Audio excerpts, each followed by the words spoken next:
Buenos días, mi nombre es Sergio García, estudiante de la Universidad José Antonio Páez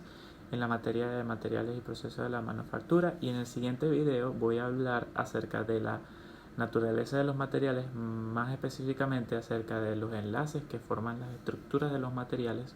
cómo ésta le da la forma que ellos poseen a nivel intermolecular o intramolecular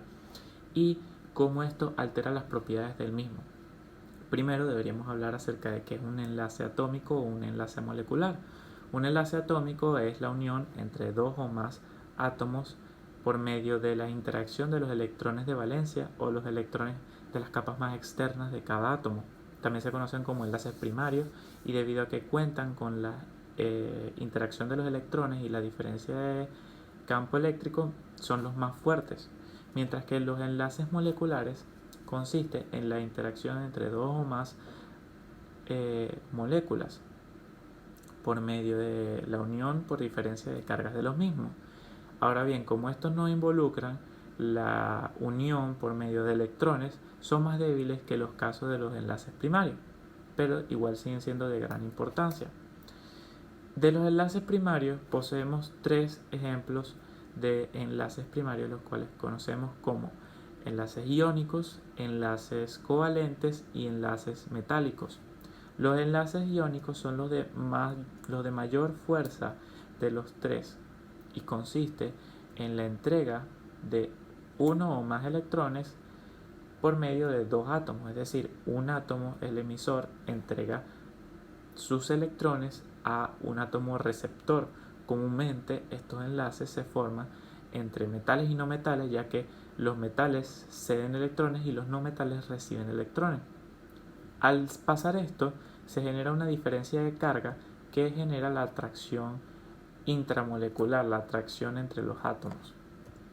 También tenemos los enlaces covalentes, que a diferencia de ceder y recibir electrones, consiste en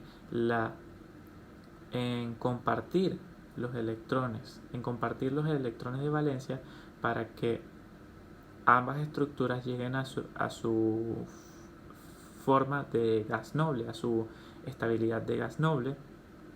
Y podemos ver ejemplos de este tipo de enlaces, sea en las estructuras de diamante o de las estructuras de flúor, y poseen una gran resistencia mecánica pero una mala conductividad eléctrica. Y por último, los enlaces metálicos, que como su nombre indica son los enlaces que forman las estructuras metálicas, y a diferencia de los dos enlaces anteriores, los cuales poseían mala conductividad eléctrica, este es un buen conductor eléctrico y calórico. ¿Por qué? Porque consiste en un bloque, por así decirlo, un bloque atómico formado por varios núcleos atómicos de carga positiva, rodeados de una nube electrónica, una nube de electrones de carga negativa, los cuales se encuentran libres y se desplazan con mayor facilidad que en el caso de los enlaces iónicos y covalentes. Al yo someter esta estructura a una carga eléctrica o a una transmisión de calor, los electrones libres son los que van a transportar esta energía, y por lo cual son mejores conductores eléctricos que los casos de los enlaces anteriores, que tienen estructuras electrónicas más fijas y establecidas uno a uno. Después tenemos los enlaces secundarios, que consisten en los enlaces de dos moléculas y que no se genera por medio de intercambios o el proceso de compartir electrones, sino que se realiza más que nada por diferencias de carga que generan atracciones entre las moléculas. Entre los ejemplos podemos encontrar los enlaces dipolares, los enlaces de fuerzas de London o los enlaces de puentes de hidrógeno. Los enlaces dipolares básicamente consiste en dos moléculas de cargas opuestas, sea una de carga positiva y una carga negativa obviamente, en los cuales se genera una atracción electromagnética, la cual genera la unión del mismo y forma una estructura dipolar. De ahí su nombre. Dipolar quiere decir que posee un polo de carga positiva y un polo de carga negativa, la cual genera la atracción del mismo. También tenemos las fuerzas de London, o podríamos decir que son las fuerzas dipolares oscilantes o temporales. ¿Por qué? Porque este tipo de enlaces se forman entre dos moléculas de carga neutra, pero en las cuales se establece un movimiento electrónico dentro de la estructura, la cual genera una corriente eléctrica, y una corriente eléctrica genera una atracción magnética,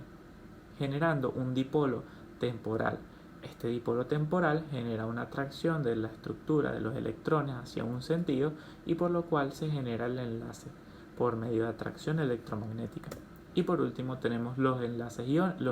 de hidrógeno, los puentes de hidrógeno, que son formados por estructuras que poseen enlaces covalentes polares con hidrógeno, es decir, que tienen un enlace covalente polar con un átomo de hidrógeno. Ahora, como es un enlace covalente, el hidrógeno todavía no ha alcanzado su estructura de gas noble, por lo cual está en búsqueda, por medio de atracciones electromagnéticas, de esta estabilidad de gas noble. En su búsqueda logra generar nuevos enlaces, y al generar nuevos enlaces se forman las estructuras de puentes de hidrógeno,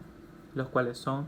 de gran fuerza dentro de las estructuras de enlaces secundarios, y son de gran importancia en la formación de distintas estructuras de polímeros.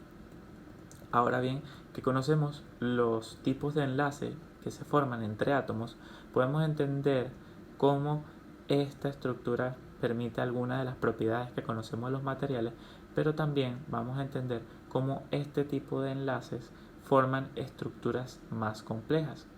¿Por qué? Cuando pasamos de lo micro, es decir, de enlaces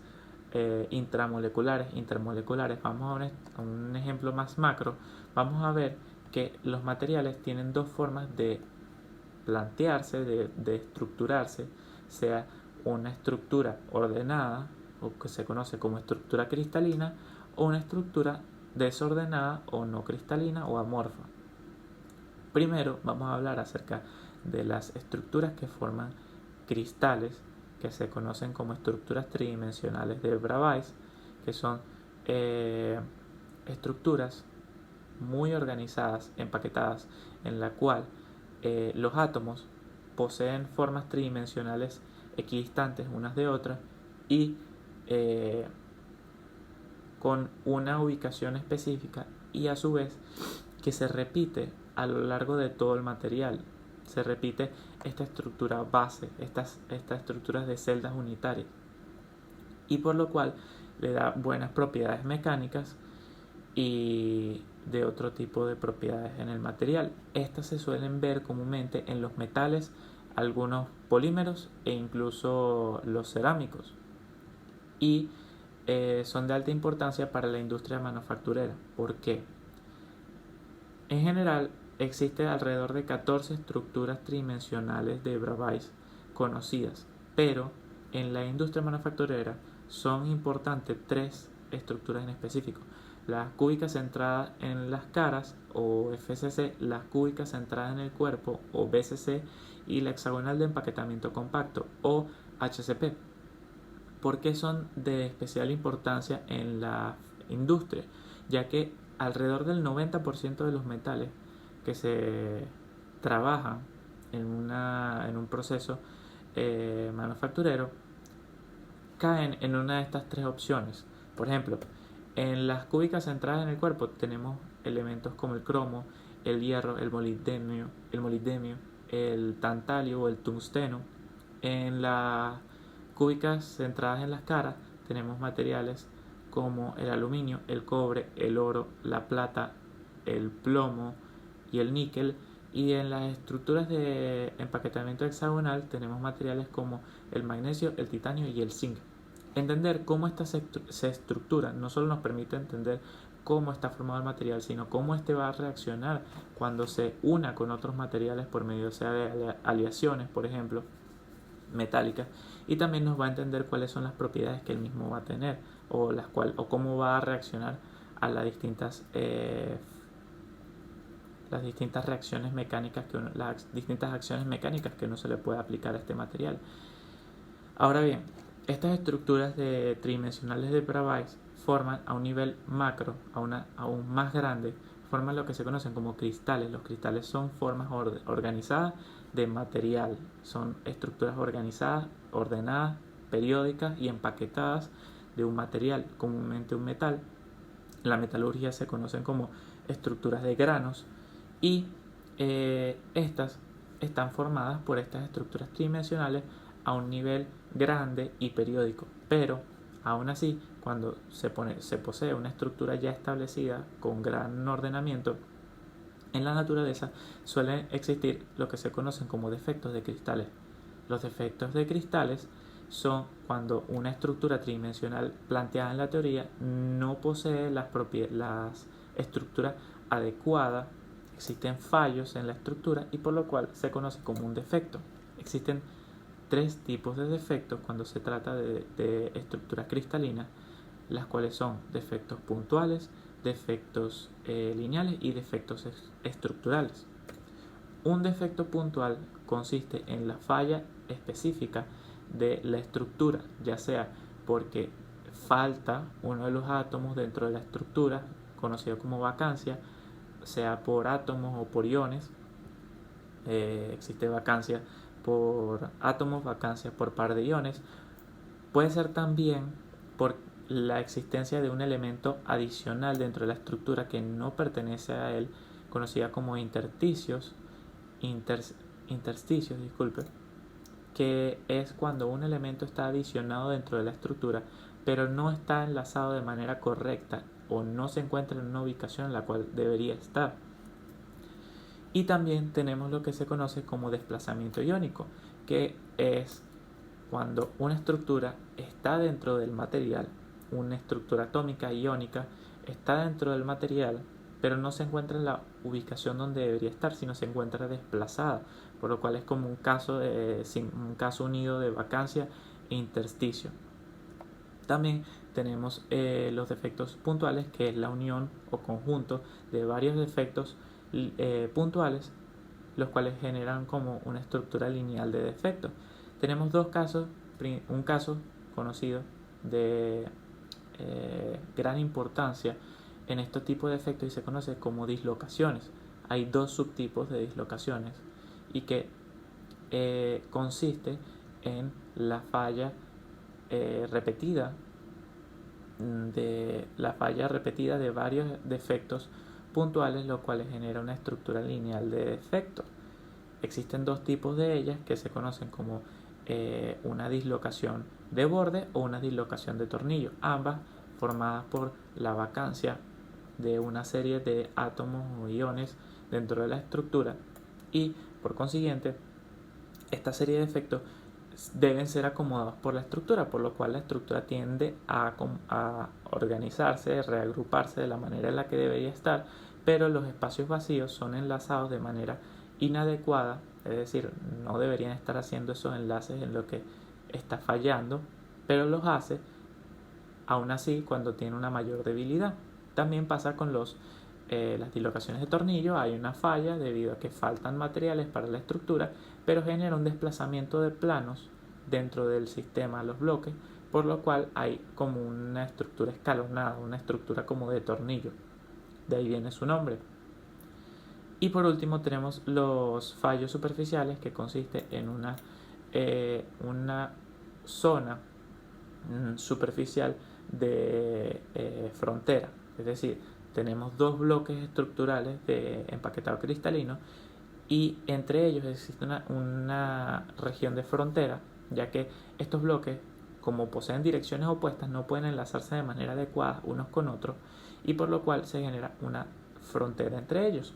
El ejemplo más común de este tipo de fallos se conoce como el límite de grano, pero más adelante vamos a ver en qué consiste eso. También podemos ver que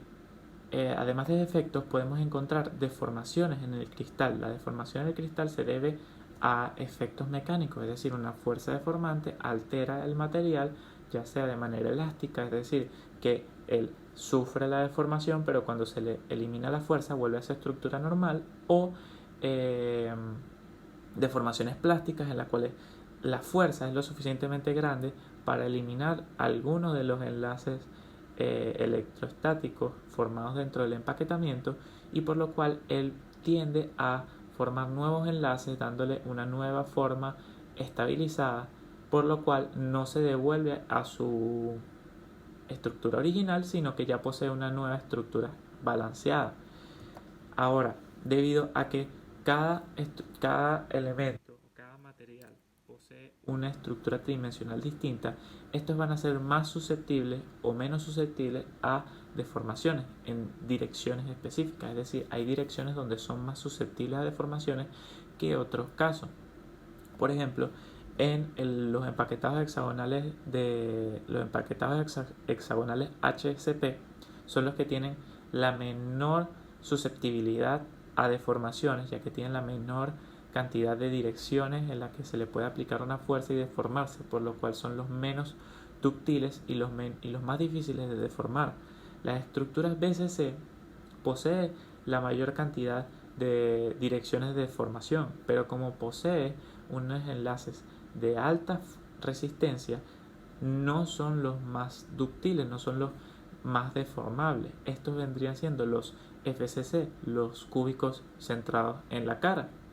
que debido a su buena relación entre resistencia y direcciones de deformación,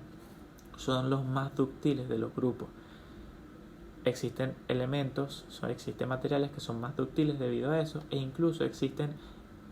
un mismo elemento que a distintas temperaturas forma distintos tipos de cristalización, y a esas distintas temperaturas son más susceptibles a deformaciones, hasta llegar a su punto de fundición, donde ya no posee una estructura cristalina y por lo tanto ya no existen direcciones de deformación, sino que él se amoldea a la forma en la que se le sea. También, por último, tenemos unas estructuras conocidas como granos, las cuales son estructuras cristalinas que se forman debido al enfriamiento de un material metálico desde su punto de fundición. Como su punto de fundición, la estructura no posee una forma cristalina, al enfriarse se forman bloques cristalinos, los cuales le dan una estructura tridimensional organizada, pero se enfrían en distintas ubicaciones, y al enfriarse en distintas ubicaciones tienden a acercarse hasta que coinciden unos con otros, pero con direcciones opuestas, por lo cual no logran enlazarse de manera correcta, y esto se conoce como límite de grano, que fue lo que estábamos hablando de las deformaciones superficiales. Hay una relación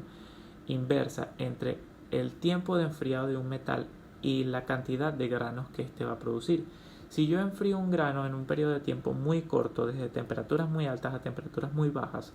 él va a tender a formar granos más pequeños, y al formar granos más pequeños va a generar una estructura más balanceada en cuanto a la cantidad de deformaciones que puede sufrir,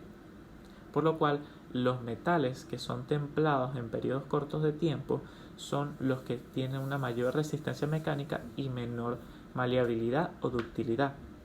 Esto es algo deseado en algunos casos y no deseado en otros casos. A veces deseas un metal que sea muy resistente, como por ejemplo aleaciones de acero para herramientas, o hay veces que los deseas de casos de materiales menos ductiles, quiero decir, menos resistentes, más ductiles, más maleables, como pueden ser las láminas de materiales metálicos. Ahora, también tenemos otra causa de formación de límite de grano debido al tiempo de enfriamiento. Como ya dijimos, si el tiempo de enfriamiento es corto, se van a formar granos más pequeños, y al formarse granos más pequeños se van a formar una mayor cantidad de espacios entre los granos formados. Estos espacios o límites de grano,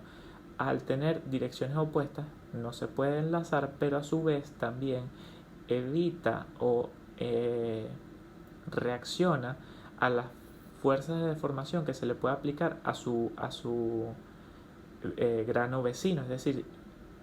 Dependiendo de la dirección que posea el límite de grano, este va a favorecer la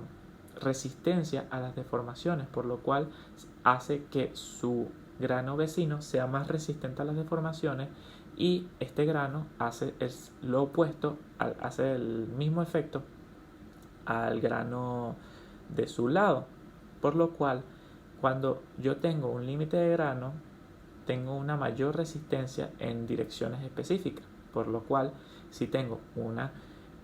mayor cantidad de límites de grano, voy a tener una mayor cantidad de direcciones en las cuales el grano va a resistir las deformaciones, y por consiguiente se vuelve aún más resistente a las deformaciones. Es por eso en los cuales vemos algunos tipos de deformaciones al frío, en las cuales el material se rompe para formar nuevos límites de grano, y lo que lo hace más resistente a las deformaciones. Por último, encontramos a las estructuras no cristalinas. Las estructuras no cristalinas son aquellas en las cuales no posee un ordenamiento tridimensional balanceado o estructurado, sino que se plantean en una forma de manera desordenada. Esto se suele ver en materiales líquidos o gaseosos, en los cuales la mayor cantidad de energía cinética presente en estas fases de la materia con respecto a los estados sólidos le permite que se encuentre en movimiento y no permite que se establezca en una estructura única y sólida. También hay otros tipos de estructuras sólidas que son amorfas, como pueden ser cristales o algunos tipos de polímeros, e incluso algunos metales, cuando se encuentran en estado líquido, no poseen una estructura cristalina, sino que se encuentran en fundición, y en caso de que yo realice un templado del material en un periodo de tiempo muy corto, es decir, en vez de lo que yo estaba planteando en la reducción de grano, si yo lo realizo aún en un periodo de tiempo más pequeño, el material no tiene tiempo suficiente para estructurarse de manera adecuada, por lo cual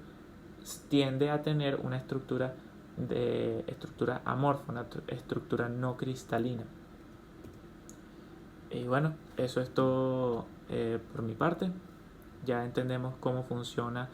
las interacciones entre las estructuras atómicas, después las interacciones de las estructuras moleculares, cómo estas a nivel macro forman estructuras más complejas, como vienen siendo las estructuras cristalinas, y cómo esto le permite al material tener las propiedades que posee, sea de resistencias mecánicas, sea conductividad eléctrica o calórica, sea ductilidad, maleabilidad. Todas estas propiedades se deben a cómo se forman los compuestos, cómo se forman los enlaces atómicos, los enlaces moleculares y las estructuras tridimensionales que lo persiguen.